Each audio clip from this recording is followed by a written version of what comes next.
Joining me today to talk about standards-based grading, sound grading practices, or sound assessment practices, or whatever label you want to slap on that. We're here to talk about grading and assessment, and this is going to be a great conversation. Joining me today are Elaine Clower. Good morning, Tom.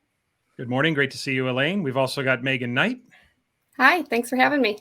Yeah, great to have you here, Megan. And as well, Caitlin Giordano joining us Hi. as well. Hi there. Morning. So happy to join you. Yeah, great to have you here as well. And looking forward to this conversation. What I'm really excited about is that each of you really does bring a kind of different perspective and a different lens and a different set of experiences. And I think that's going to make for a very rich conversation. So thanks to all of you for being here today. And of course, as you all know, and listeners, you know as well, assessment and grading are near and dear to my work, near and dear to my heart. So like I said, I'm really looking forward to this conversation. And I want to begin with this notion of standards-based grading, which I think has kind of spiraled in a way. It's not new conceptually. Even in implementation, standards-based grading is not new. We've been teaching to standards for the better part of 2 decades in North America and quite literally around the world.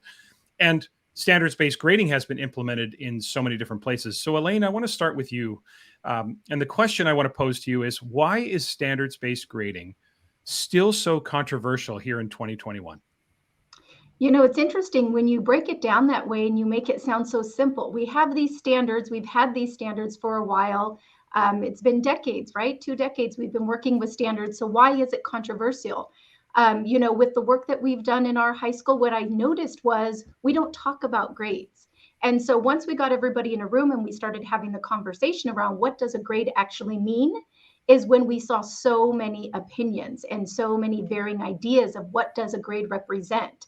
And that ultimately started what our team would say is we opened Pandora's box when we had this conversation. And it did become controversial or confrontational, and most people will shy away from that.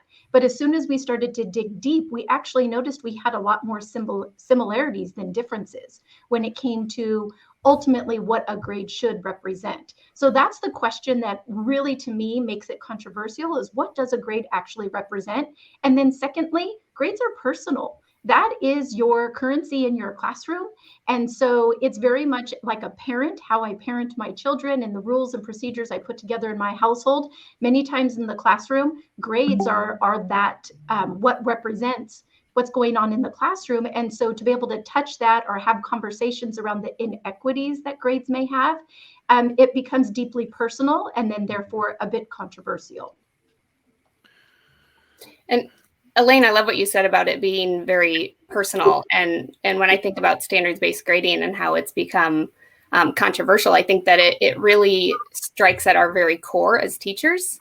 A lot of us became teachers because we really want our students to be successful academically and in terms of success beyond the classroom.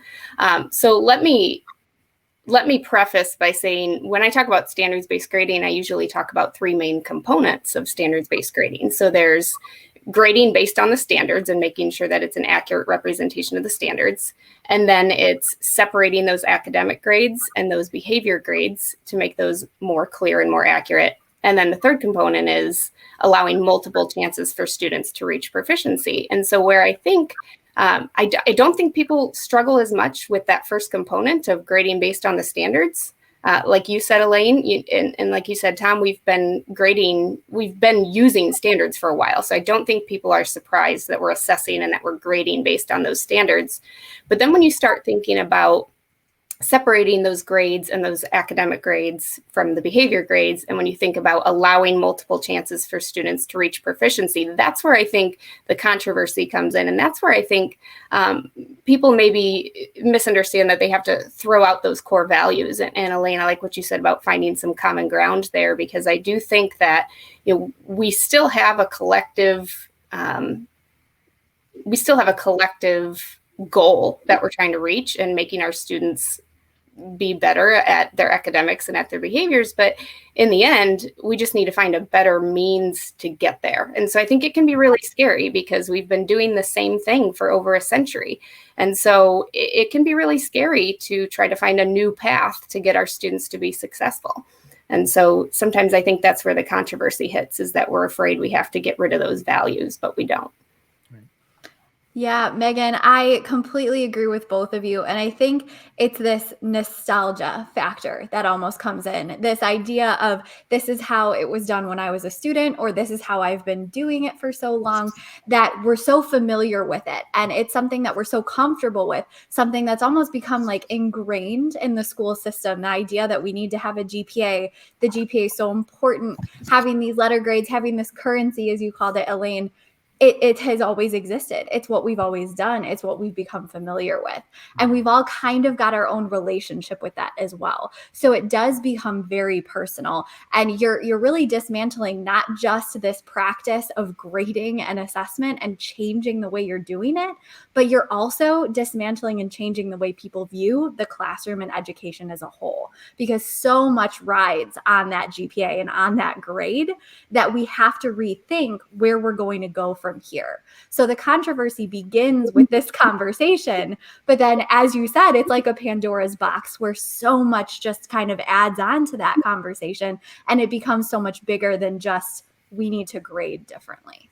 It is such an interesting that you all sort of talked about it being personal. And I remember back when I was going through my teacher training, there was no assessment training, there was no training on grading. And so what you end up doing is the first thing I did was I mimicked my high school history teachers, and I said, what did my teachers do to me? Like, how did they grade? And then pretty soon you get with your department and you start to learn. And it's almost through immersion that you just sort of develop these grading habits that aren't based on anything other than sort of historical context or thinking about past practice.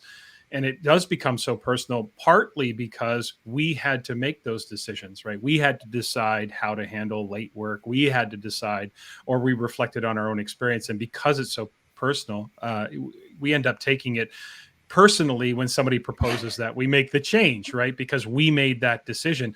But Megan, you talked about, grading based on standards. And I've been saying to people for years that don't make a meal out of it. When people say, well, what is standards-based grading? Just say it backwards. It's grading based on these standards. And if we've been teaching to standards for the better part of 20 years or more in some jurisdictions, I'm not sure why we wouldn't want grades to be based on those standards that you're teaching to. And if, this would be maybe another fair question, if your grades have not been based on the standards you've been teaching to, it would be fair to ask, what exactly have those grades been based on?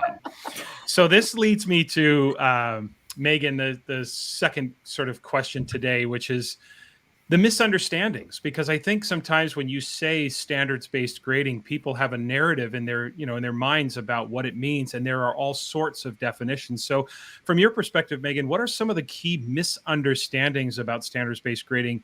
And more importantly, where do you think those misunderstandings have come from? So let me start by answering that second part of that question. Okay. And Elaine mentioned the word currency earlier, and I think that really strikes at the heart of where a lot of those misunderstandings come from.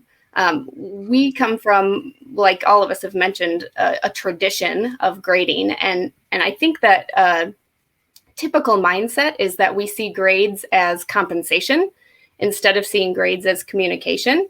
And so that's where I think a lot of the misunderstandings of standards-based grading come from, is that we have this notion that grades are meant to be compensation, that they should be rewarding hard work, and that they should be rewarding good behavior, and that they should be used to motivate students to do the things that we need them to do. And so I think it takes that shift in mindset to really start to overcome some of those barriers and start to see grading for what it ideally should be, and that's communication. So that said, I think that one of the biggest misunderstandings is that people often think that standards-based grading is soft, that we've gone soft on the students, and that we are, it's just a system of endless do-overs and a lack of accountability, and that it's just kind of a free-for-all. That's kind of the misunderstanding. And if you take that example of that second component of separating the academics and the behaviors, for example, if we see grades as compensation, then that makes sense as to why that would be a struggle to wrap our brains around, because we're no longer, when we separate, we have an academic grade and we have a behavior grade, we see that as a way to motivate students to do better. And so I think that there's a fear there that once we take that away, we can no longer use that to motivate students.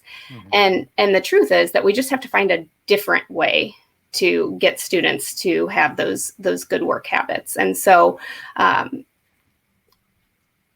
when we start to separate that, we're seeking a more accurate way of communicating those.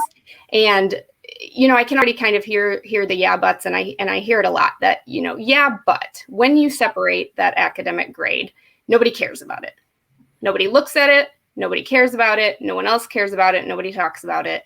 And what I would say to that is, why don't they look at it and care about it? And I think some of that goes back to us as the teachers and us as a system. Students value what we talk about and what we immerse ourselves in. And so one of the big fears of standards-based grading, that we're going soft and that we're not valuing these work habits, is somewhat on us, because we need to be the ones to value those work habits. We need to immerse it in our conversations every single day with students. It needs to be what we celebrate with students. We need to make sure that we're constantly having those conversations about why what we're doing is important, why completing our work is important, why studying is important. And we need to make sure that we're always really immersing that with our students and teaching them how to be more responsible. What are we talking about in our emails home, in our conversations with students when we introduce a new concept?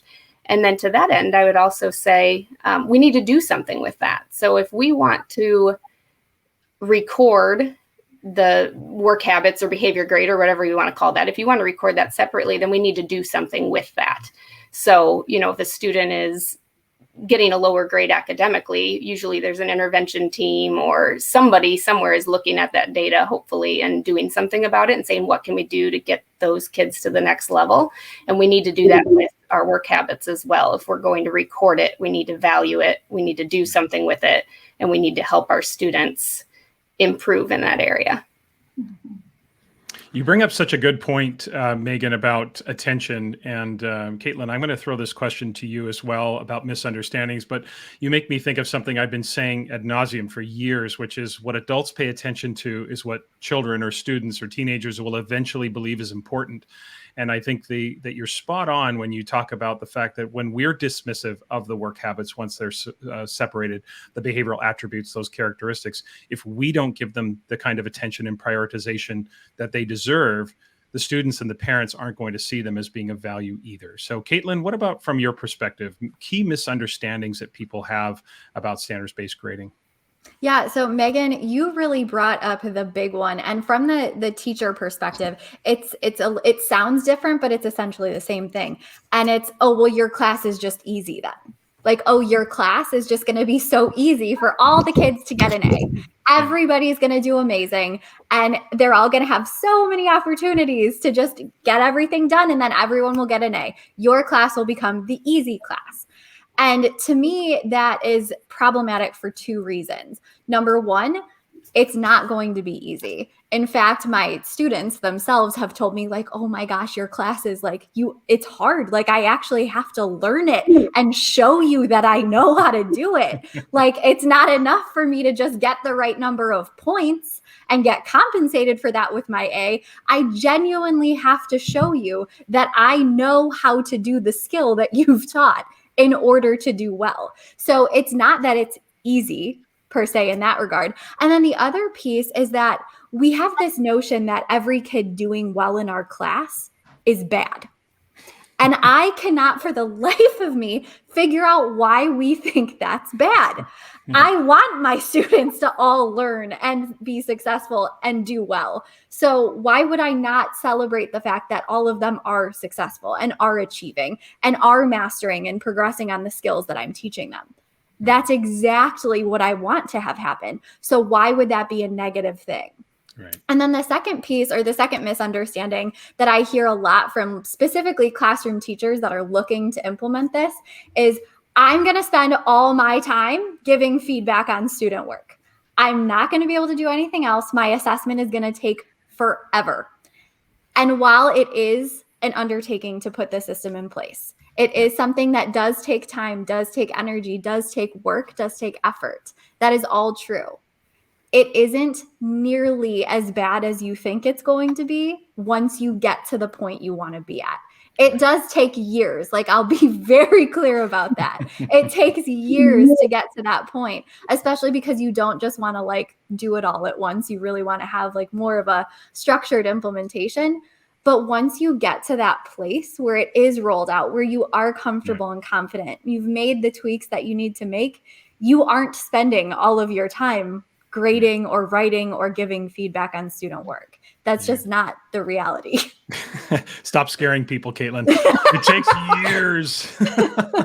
No, but you're being honest, Tom. No, I appreciate that. And I think, that's a really good point, Caitlin, because I think what's missing sometimes from this dialogue in a lot of schools is an honest conversation. There is work, but it's a trade-off. It's doing different work. It's not, everybody's busy. I don't know a teacher working who's not busy. So the question is, what are you doing with your minutes? I think in your response, you brought up two really important points.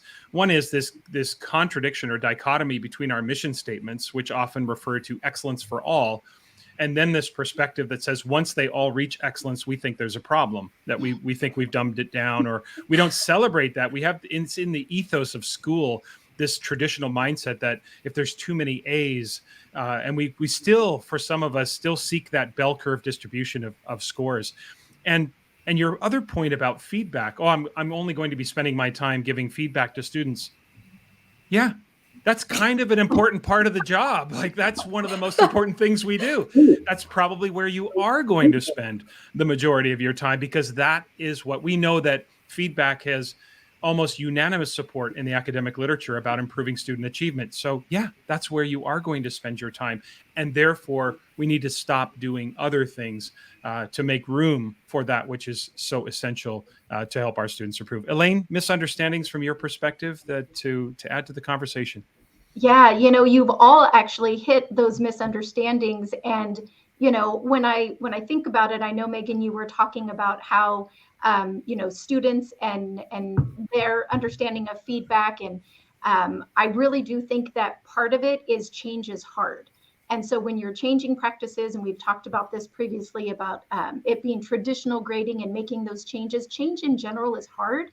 And sometimes we have to mourn the practices that we had before we can move forward, or almost to a point of becoming somewhat defensive, because the practices that we're speaking of have some level of inequity, and having to reflect and come to terms with the practices that you were doing before. And I can say, from when I was a classroom teacher, some of the misunderstandings that I may have had moving forward were like, wow, why did I do that?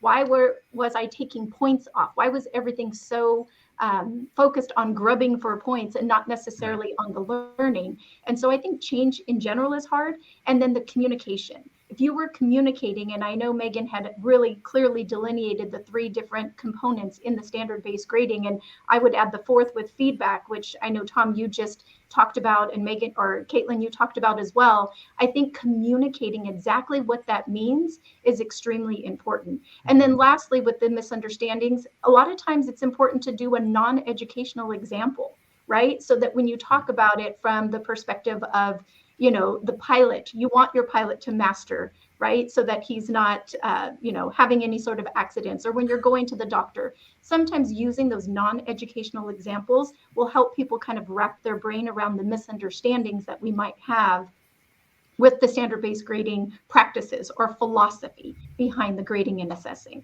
Yeah, it reminds me of the joke I often use in workshops, and a lot of people have used this one. It's not mine. I don't pretend to have invented it, but it's what are the question is, what do they call a lawyer that's taken the bar exam 4 times?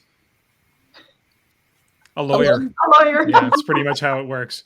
So these misunderstandings are really critical, and I think it's important that as we work toward changing the grading context, what I love about all of your answers is the honesty. And I think, as I said earlier, what's missing sometimes, especially on social media, is an honest conversation about what's possible, what's doable, and what we're trying to accomplish. It is somewhat interesting that in 2021, when you're the one advocating that grades only be based on the quality of evidence that students produce, that's the controversial position, that's the position that gets put on the defensive.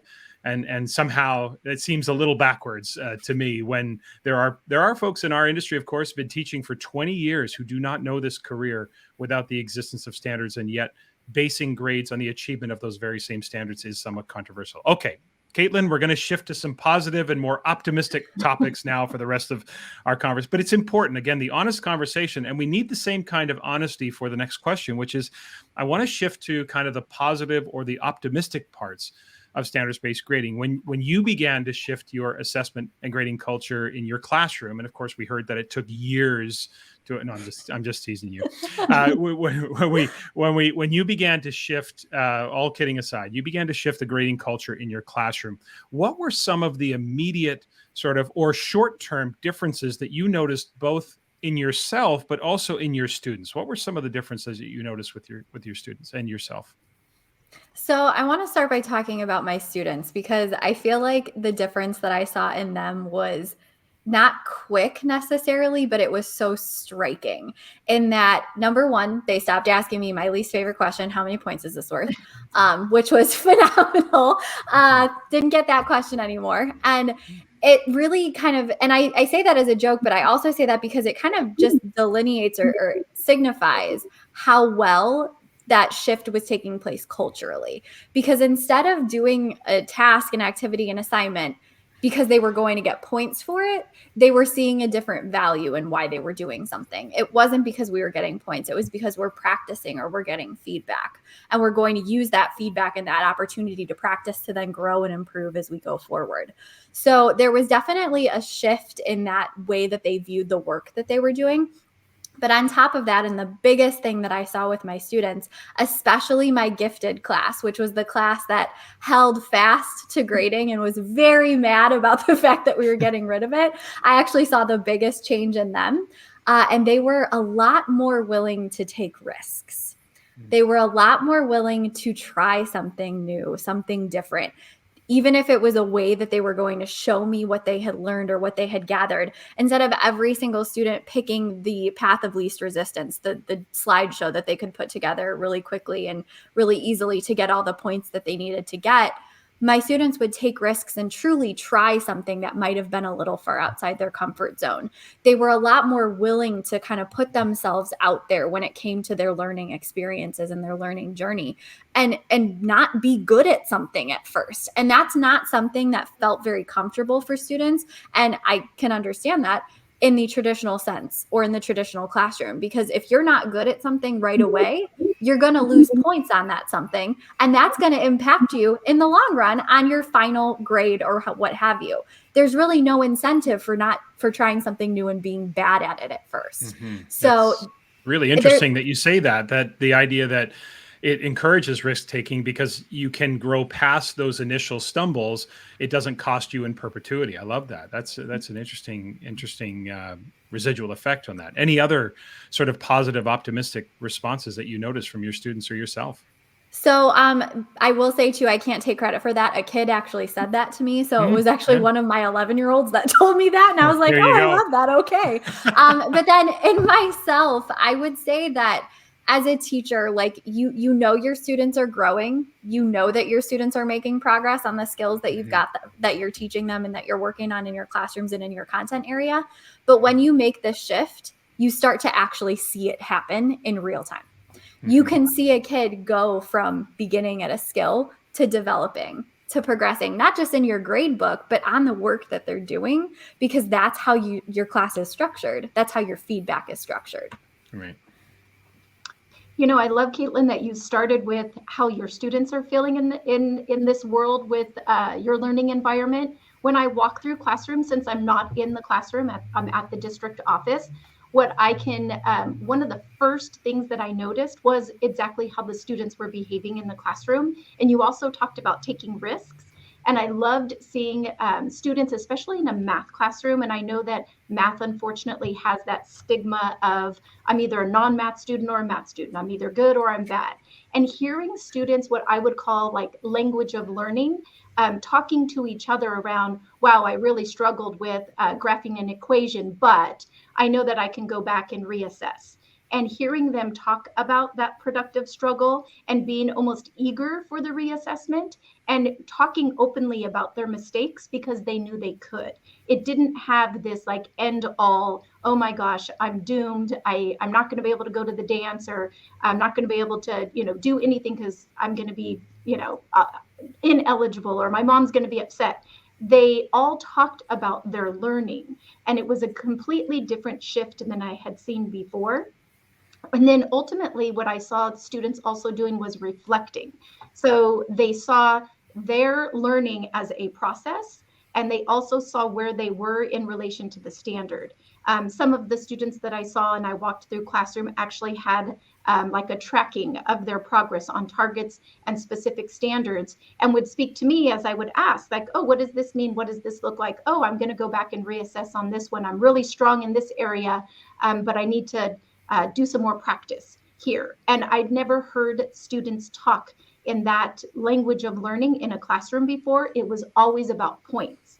And many times it was like, oh, I see the 80%, perfect, just kind of throw it in the backpack. Where students were actually eager to talk about learning, and especially in a high school classroom, that was an extreme shift than anything that I had seen before. And I really appreciated hearing it from the students, because I talk with teachers all the time around what you've talked about, Caitlin, and Megan. I know you talked about it as well, as the reassessing and the years that it takes to put things together. But seeing the students actually talk in the classroom, very authentic. It wasn't an interview. It wasn't a survey. It was just me observing students talking in the classroom. Huge difference. It was amazing.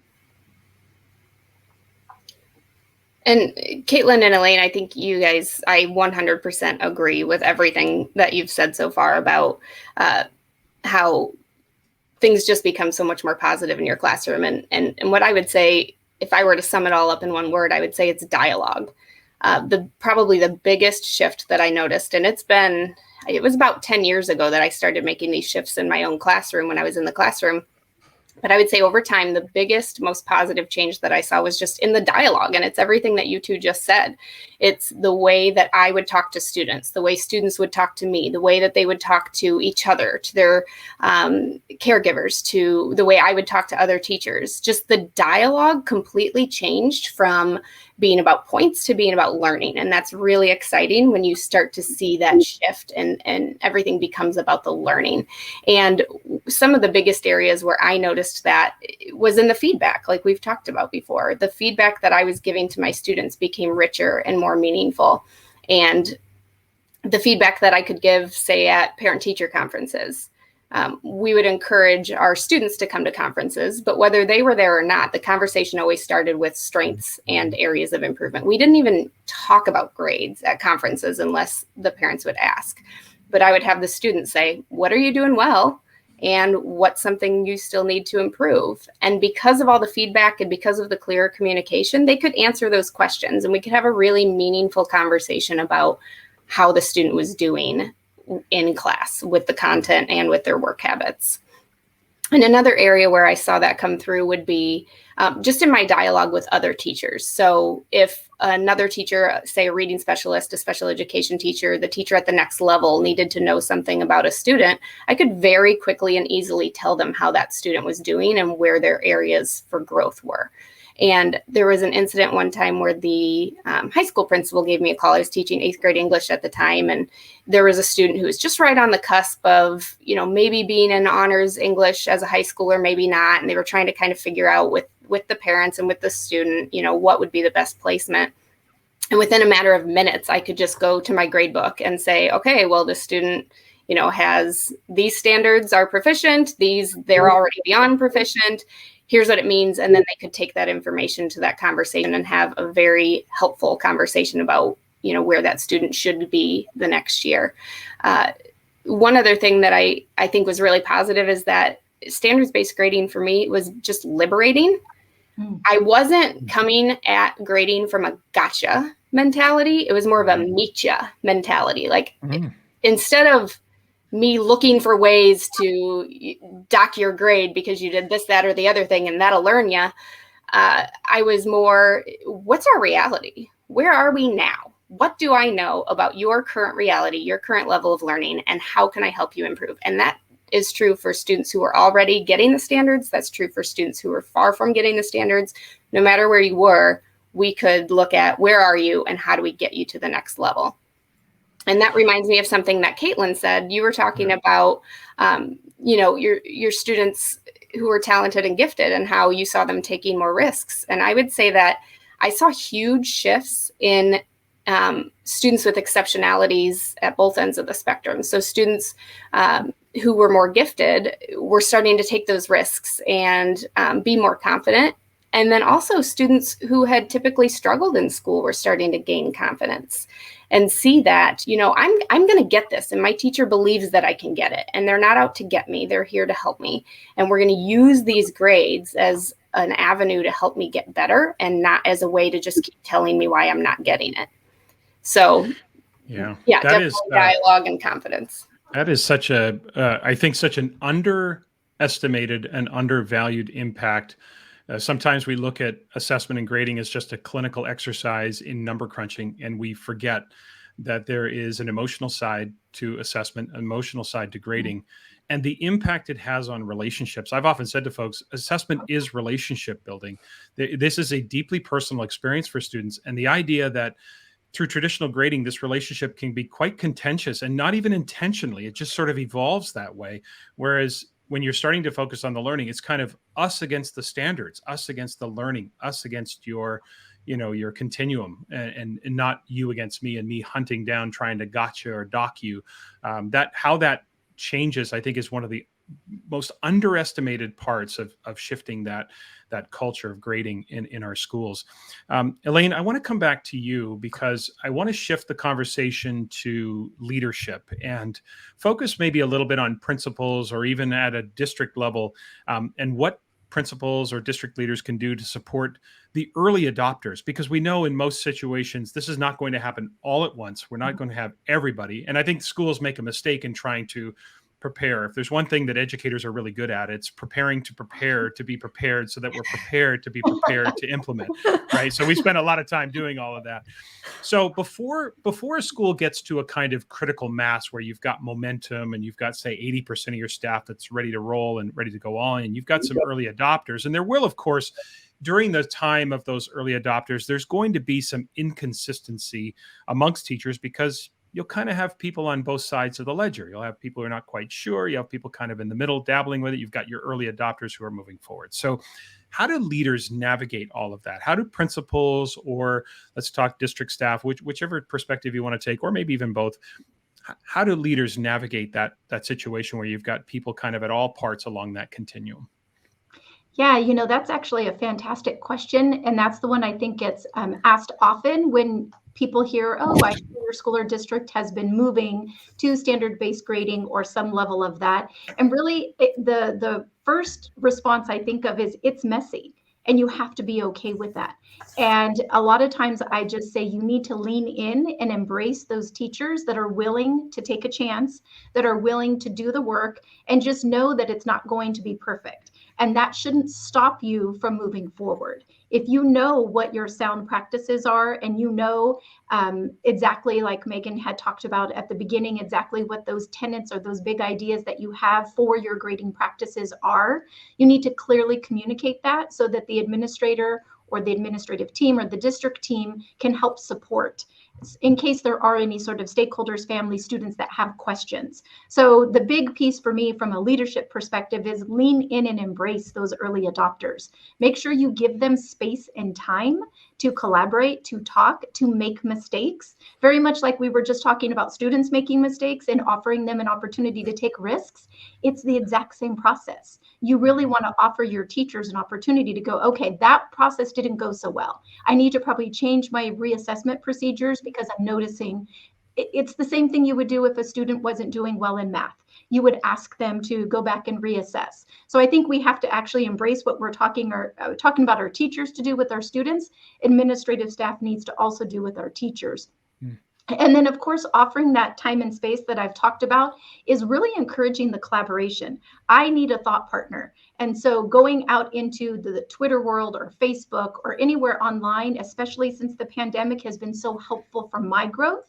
And so even if you do not have a teacher on your site, say you're the only teacher on your site that really is interested in doing this work, and you have your administrative team that's like, yes, I will support you with this, look for a thought partner or somebody else, even if it's on Twitter or outside of your school community, because being able to brainstorm, and I feel like I'm learning and evolving every single time I get back onto a standard-based grading Twitter chat or going onto one of the Facebook Live. I'm constantly learning and evolving. And so having that administrative staff that is encouraging that evolving, that, involvement in evolving or professional development opportunities, time, space, I say lean in, embrace, and hold on tight, because those early adopters can really start to build some capacity. Love that. Elaine, I love everything you said, because I kind of look at this from the perspective of someone who would do the early adopting. So one of the people who would be in the classroom, like, yeah, I definitely want to try that out, take that on. So as you said, like, the time and space is huge, and inviting those conversations. Like, I will say, one of the opportunities that I had to do a lot of this work, I had a really supportive administrator whose office door was always open, who invited those conversations in a way that wasn't intimidating or scary for someone who was trying something new in their professional field, where obviously, like, my livelihood was tied to having that job. So having someone invite that conversation, invite me into doing that, like, how is it going? What do you need from me? Was such a powerful question to hear, because it really allowed me to be like, okay, what do I need from leadership right now? So inviting that in a way that's approachable and that you truly, like, follow through then is so huge. And then one of the other things you mentioned, and you've said a few times, is about going into classrooms. So that is one of those things that I love when administrators do, especially when you're trying something new, because it's this idea that they're going to come see it in real time in action. They're going to see what it looks like, and they're going to be able to bear witness to some of those conversations and the changes that are happening and the positives that are coming from it. And the idea that, like, that's not an opportunity for you to come in and, like, find everything that's wrong, but an opportunity for you to come in and truly be like a partner with me and getting this to work. And then sharing what you've seen with other people, especially maybe those people who aren't quite on board yet, but giving them that idea, like, okay, this is cool. You should hear what I just saw. And that's a really cool way to show support for your early adopters, because you're like, okay, I'm doing something right because they're talking to other teachers about me. And, like, that's a really confidence boosting experience to have. And then finally, just support with families. So one of the things that I hear from a lot of the teachers that I talk with who want to try this out and be like the trailblazer in their district is, okay, so what am I going to do about families? Like, they're going to push back. There's going to be negativity.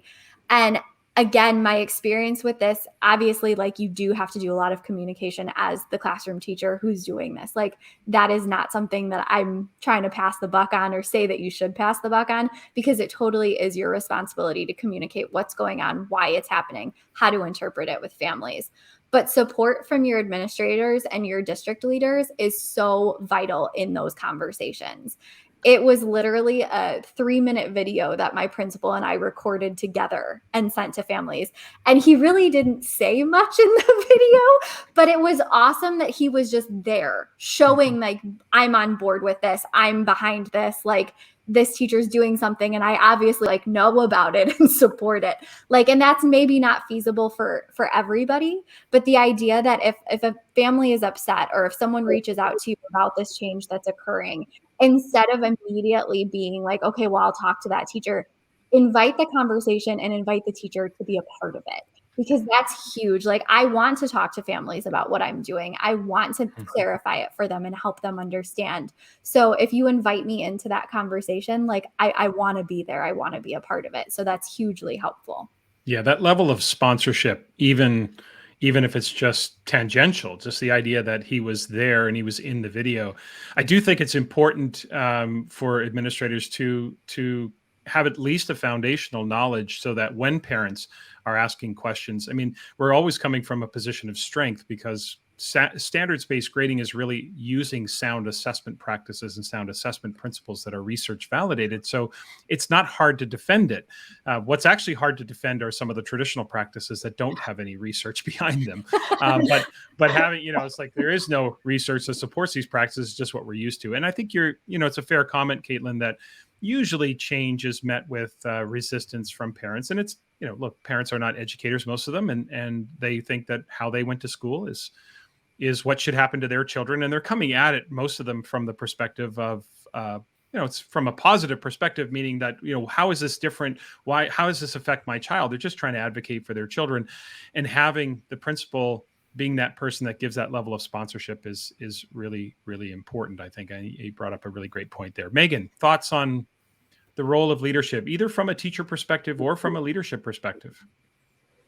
Yeah, I think I would really just echo what Elaine and Caitlin and you were saying about, first as a leader, whether that's in the building or at the district level, just learning as much as you can about it, getting into the classrooms, go see it in action, talk to the teachers, talk to the students, learn about what it looks like in action. And then that communication piece that you guys mentioned. I think it's helpful, Caitlin, you and your principal got on the same page. And I think that's really helpful for any early adopters and any leaders to kind of be on the same page with maybe an elevator pitch per se of what is it when people will ask, and they will, whether it's teachers or people in the community or the school board, people are going to start to ask about, what's going on in so-and-so's classroom. Have a common answer for how you're going to say, this is why they're doing it, this is what they're doing it, and to be able to be on the same page with how you communicate that so that there aren't more misunderstandings in the community. And then I think just making sure that you really find that common ground of, we're all in this together, we're all working toward the same end. And I think another thing that's important is to reassure people, especially if people are a little bit hesitant or concerned about some of these changes that are happening. One thing that I think helps parents especially is to reassure them that this isn't willy-nilly. We're not just haphazardly just trying something new, just on a whim. This is based on research. So this is very research-based and intentional. These are intentional changes. And to that end, it's also not set in stone. So it doesn't mean that we can't be flexible and improve it as we go. So I think kind of reassuring people that this is not haphazard, this is intentional, but it's also flexible can really go a long way. You bringing up that communication piece and the fact that this is research validated reminds me so much of all of in many of the places I go with schools and districts. I wouldn't say it happens frequently, but it does happen enough. There's parent meetings and parents have a chance to ask questions, or they have a chance to hear a small presentation from myself and then talking about where the school is going. And I know that one of the number one things that accomplishes is letting parents know that their school hasn't lost their collective minds, that they haven't gone rogue, that they understand that somehow an outside voice saying, hey, I just came from this place, and now at the end of the week, I'm working with this school in this state or this province or this city.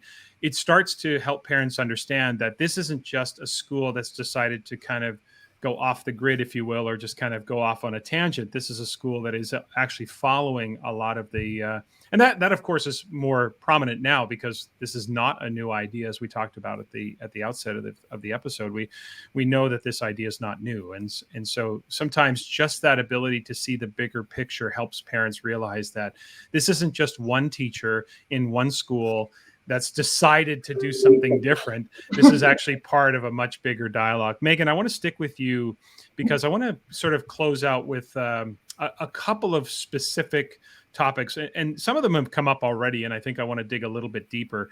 I want to talk specifically, Megan, about reassessment. And while there are some who object, and we talked about the joke about the lawyer, there are some who object to the notion that there's no second chances in life, and we know that's a false assertion.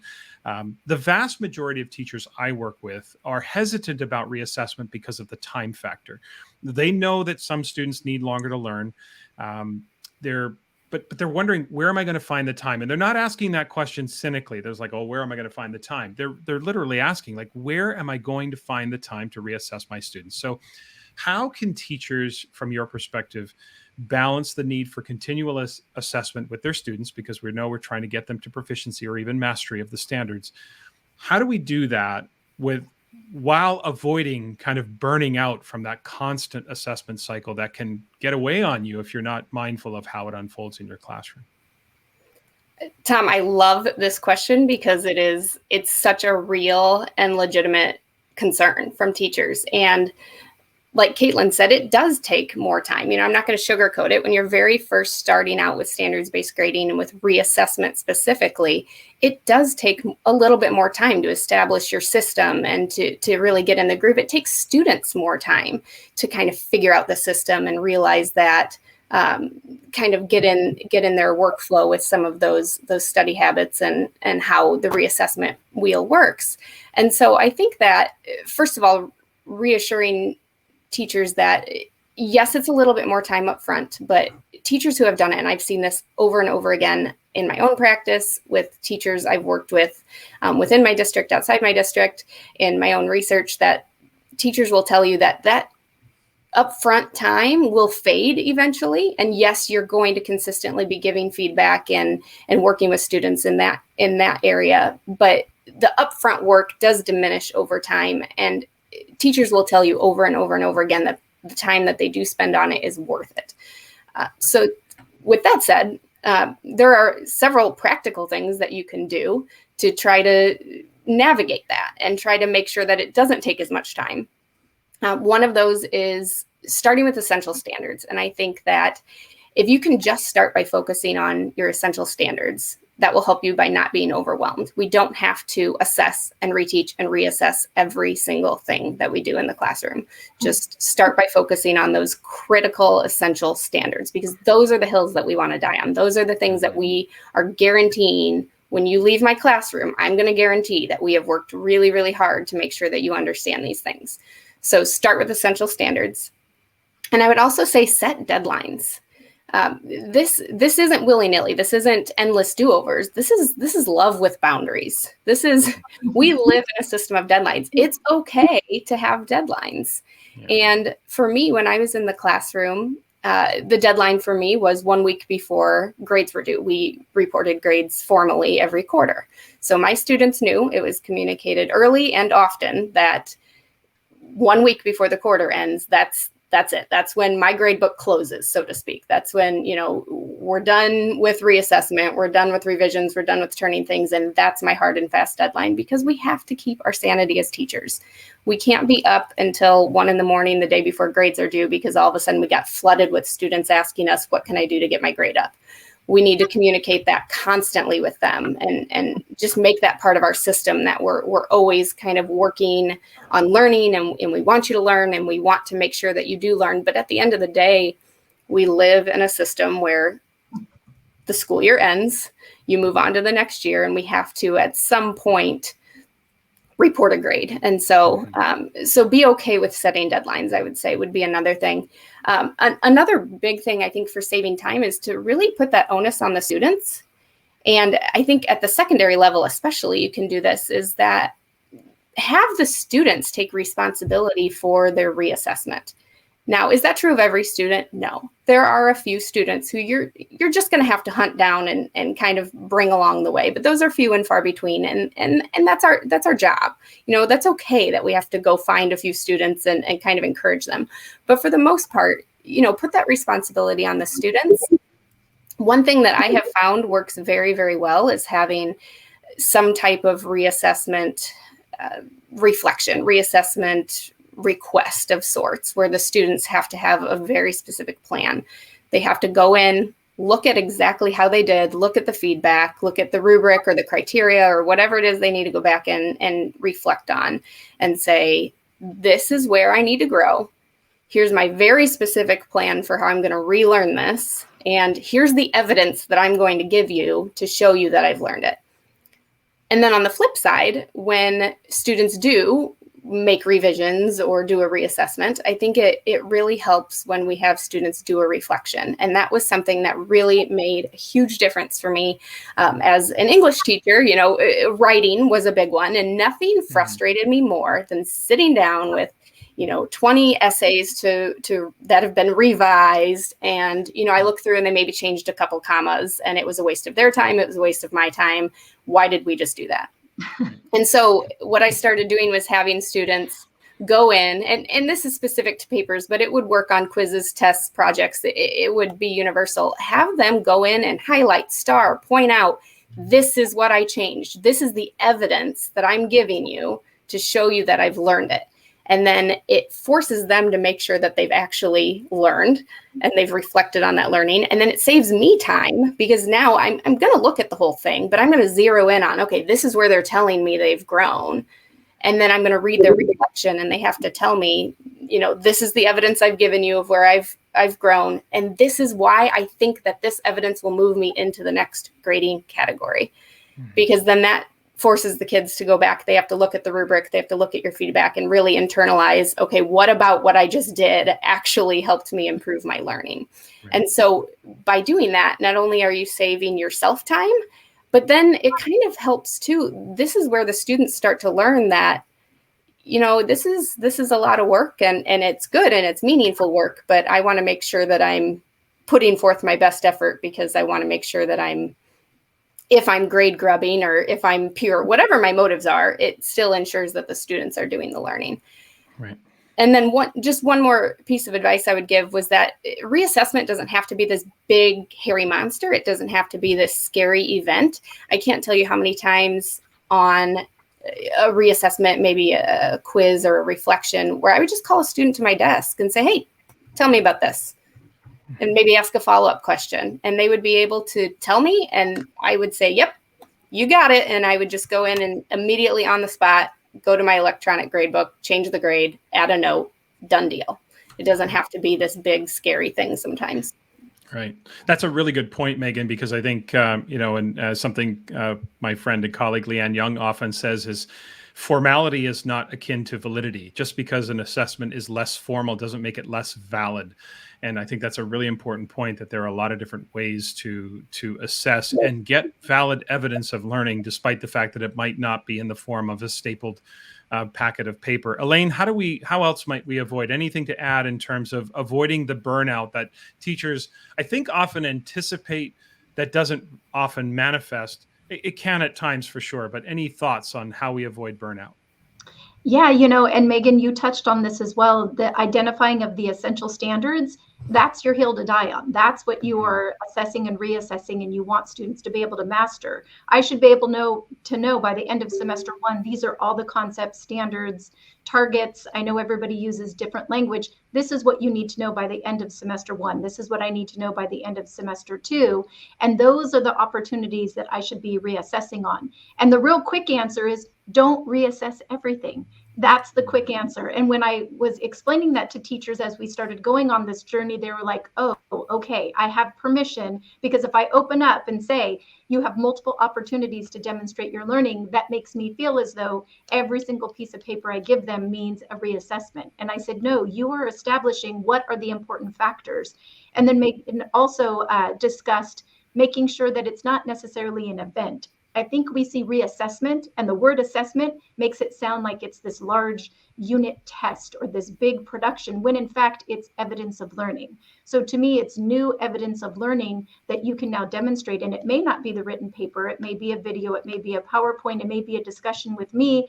It may be as simple as an exit ticket, because I've worked with you through something. So it's really, when I think of reassessment, it's new evidence of learning that you've been able to demonstrate and show me. And you are the teacher of record. You are the teacher in the classroom. You are the professional that knows your students. So don't let the grade book decide what that's going to look like. Your reassessment opportunities are the procedures and the process you've put together. And so the short answer to that big, long spiel is don't reassess everything. And yes, that is okay. Elaine, I love that. And I have like just 2 quick and dirty tips. Number 1, get creative if you want to build it into your schedule. I see this on the internet all the time. And to be quite honest with you, it's one of my favorite things in my classroom to do. Catch-up days, Starbucks days, whatever you want to call them. If you've got a day and you're like, I need a filler activity, don't use a filler activity and use it as a day for students to go back and do some reassessing on any skills, standards, whatever it might be that they need extra work on. You can also then use that time to reteach skills, standards, et cetera. You notice that multiple students aren't quite there yet, or that they ask for. Because if you created that culture, kids will probably ask you like, hey, I don't know this. Can you help me? Yeah. So get creative, build it into your schedule. That's like one of my biggest tips. Because I know most teachers have those days where you're like, okay, I need something to do today. Got it. Done. Here you go. That's right. And then the last tip I have is just to make sure your feedback structure is really consistent and easy to use. This will help make sure that you're not super bogged down with that you're not overwhelmed with reassessment because you give feedback in the same way, in the same structure every time. Personally, I use a where are you right now? Why are you there? What are you going to do next? Or what are your next steps? It's really simple, really consistent. The kids get used to looking at it that way, which is a positive, but then it also can cut down on my time spent giving that feedback and giving that time for reassessment and continuously going through that process. Right. One thing I would add as well is for teachers to take advantage of where reassessment is already occurring. I think sometimes our fixation on the name of the event or the task type has us miss the opportunities for reassessment that are built right into our learning progression. So a very simple example I often use is that you could be teaching adding and subtracting fractions and you have an assignment that maybe you score in grade, and then 3 days later there's an adding and subtracting fractions quiz, and then section A and B of your fractions test are about adding and subtracting fractions. Well, from a traditional viewpoint, you're going to see that as 3 separate events asking the question, do I need to make that 6 if I'm reassessing? Or do you see that as 1 assessment and 2 reassessments built right into your learning progression? So it's there for the taking. And I think one of the ways that relationship gets fractured is because we teach to standards and yet we continually organize our grade books by the name of the event or the task type, tests, quizzes, assignments, projects, labs. Our standards have never been organized that way. And I think that showing teachers, looking where you're already doing it, is a really great way to get started with reassessment. And it takes 0 minutes of your free time because, as you said, if it's built, Caitlin, built into your instructional progression, it's far less daunting at first, and then you get used to that idea. So Caitlin, I want to stick with you, and I want to come back to another issue, which I think is probably the biggest issue, that is maybe the most controversial issue, and that is, of course, student accountability. For me, this is the number one issue for sure for middle schools and high schools that teachers and schools need to address.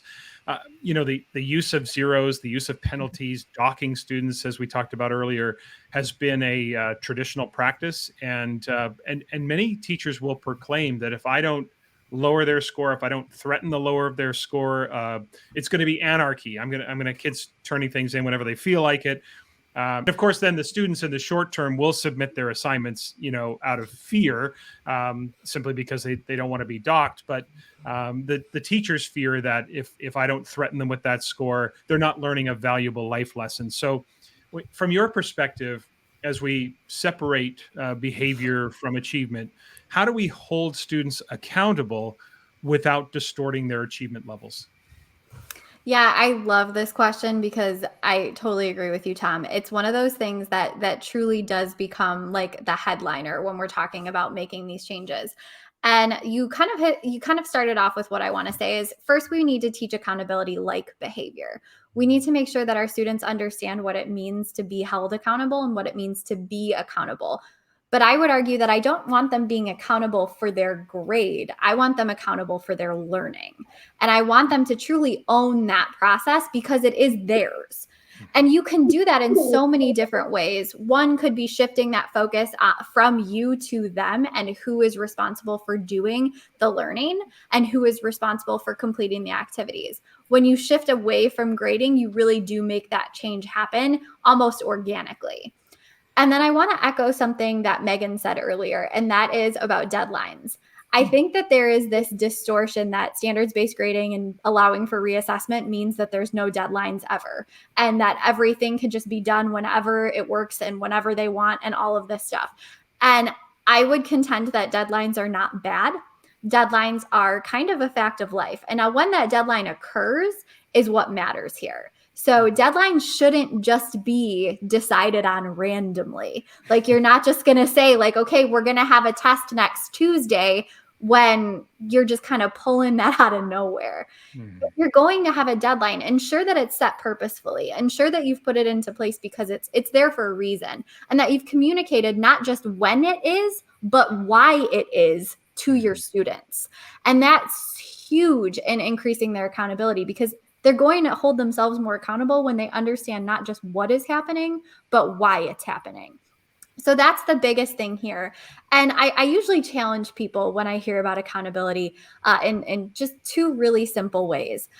It's not being responsible isn't just like making sure you get everything done on time all the time. Being responsible can also mean asking for help or asking for an extension.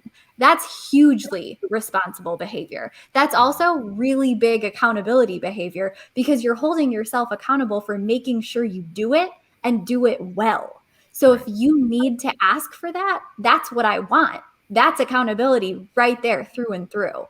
And then, as I kind of alluded to before, when you're making this shift in your classroom and your students truly are taking ownership of their learning, that's accountability. If that's not what we would consider accountability, I don't know how to define the word anymore, because they are being held accountable in that structure 100%. Right. Yeah, Caitlin, I like what you said. I really think that this whole concept of responsibility and accountability kind of goes back to what I said earlier about viewing grades as compensation instead of communication. And what we know and what we're used to is being able to use grades as a motivator and use grades to shape behavior. But once we start to kind of make that mindset shift and see grades as communication, now we need to find a new way to get students to improve those work habits. You know, grades don't teach students how to have good work habits. No. Teachers do, and the adults in their lives do. And so it can be really challenging at first, but we have to get a little bit creative, as you said before, and find new ways to get them to foster those work habits. Students don't come to kindergarten asking, how many points is this worth? It's something that we have kind of ingrained in the culture over time. And it takes a lot of work, but we need to just kind of start shifting that culture. And you guys have mentioned it before about how, you know, the dialogue shift and the culture shifts, and things just kind of start to change with people's mentality and their approach to assessment and grading and learning. And I think that we just need to remember that we need to be the ones who make those explicit connections for the students. We need to be the ones who are finding new ways to teach students those work habits. One example I want to give was, Elaine, you mentioned when you go into classrooms and you see the students with kind of a chart tracking their standards. That's something that I started doing in my classroom several years ago. And if I went back to the classroom, I would definitely continue to do it, where they would stop and reflect. We would actually take class time for them to look at their academic grade and their non-academic grade, behavior grade, work habits grade. And that's the time where you can make those really explicit connections for students about, these are the work habits we're exhibiting. These are our academic grades. Here's how they're connected. And one thing that I would do with students is have them go in and look at all the feedback. We're spending lots of time on feedback, and then we get frustrated when students don't look at it. But if it's that important, I think that it's worth taking class time to have them look at it. If our feedback to them is that important, and it is, then let's make that part of our instruction, because the feedback is instruction. So yes, it would take class time about every 2 weeks to go in and really look at those things. But what I would have my students do is reflect. They would have to paraphrase my feedback to them and say, these are my strengths. these are the areas that I need to work on. Here's my plan for working on this. And that, I think, is where you find value in getting students to see, okay, this is how I'm doing academically. This is how I'm doing with my work habits.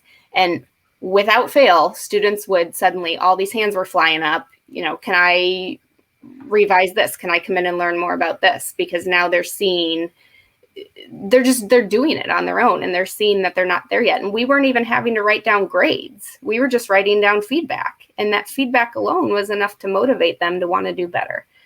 So your comment, Megan, about kindergarten students, I'm envisioning a kindergarten child halfway to the painting corner, turning to their teacher and saying, "Are you grading this? Because if you're not grading it, I'm not painting." That just happens 0 times, and so they get in. It's the adults who introduce this concept. Kindergarten children don't know what grades are until some adult, unless they have an older sibling, some adult introduces the concept to them, and then years later we blame them for being grade grubbers, but we're the ones that have indoctrinated them into that system. Elaine, thoughts on accountability? How do we hold students accountable without distorting their achievement levels? Well, it's so funny that you tagged onto that, Tom, because that's what I was going to say as well, Megan, that, you look at that at kindergarten. I think about it at high school level. We assume that the 14-year-olds that we are inheriting have all of these work habits, and middle schools have done all the work. Elementary school has done all the work.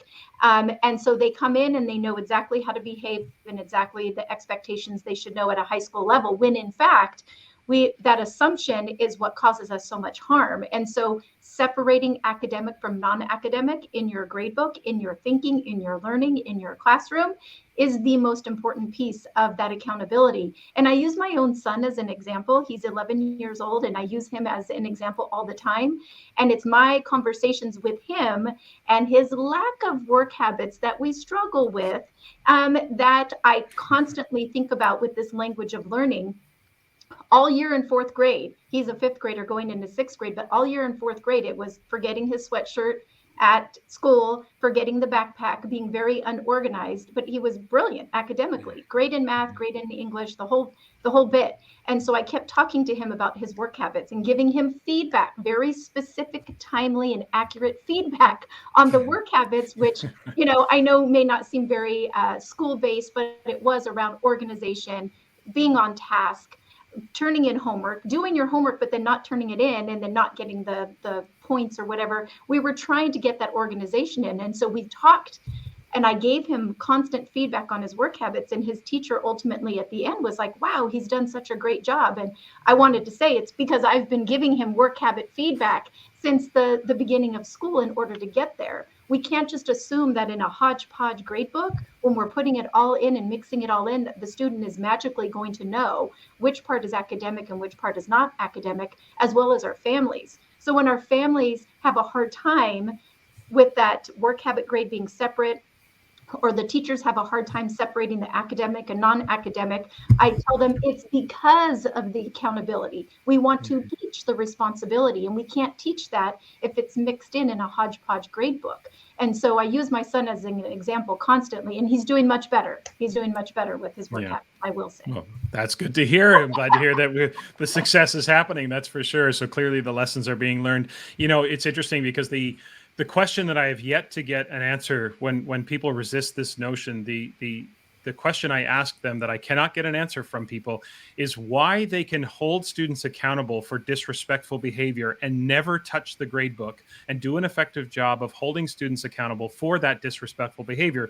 But as soon as the behavioral misstep becomes responsibility or irresponsibility, why they suddenly think they need the grade book to hold kids accountable. I still to this day cannot get a straight answer from anybody as to how they could square that circle. So it is an interesting phenomenon. I think it's just tradition. I think it's something that has been a constant part of our work. Okay, so let's finish up now and let's talk about advice, and let's think about those folks who are listening who may be in the very early stages of adopting some new sort of approach to grading, or some other people who are maybe a little further along. But for those who are early on in this whole process and thinking about moving, what are some of the first steps that they can start to take along that journey? So let's start with Elaine. I'm going to get to all three of you on this question. Knowing what you know now, what advice do you have for the individual classroom teacher who's ready to start their standards-based grading journey, what advice would you give them? Wow. So I would say, first of all, patience, and knowing that things will be messy and it's okay to make some changes along the way.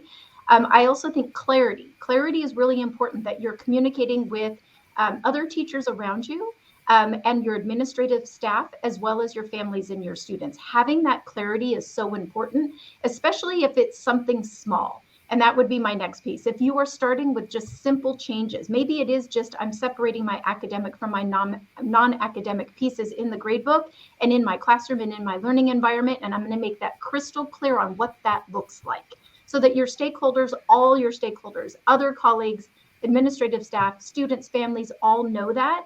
I think if anything, clarity is the most important. And then also seek help.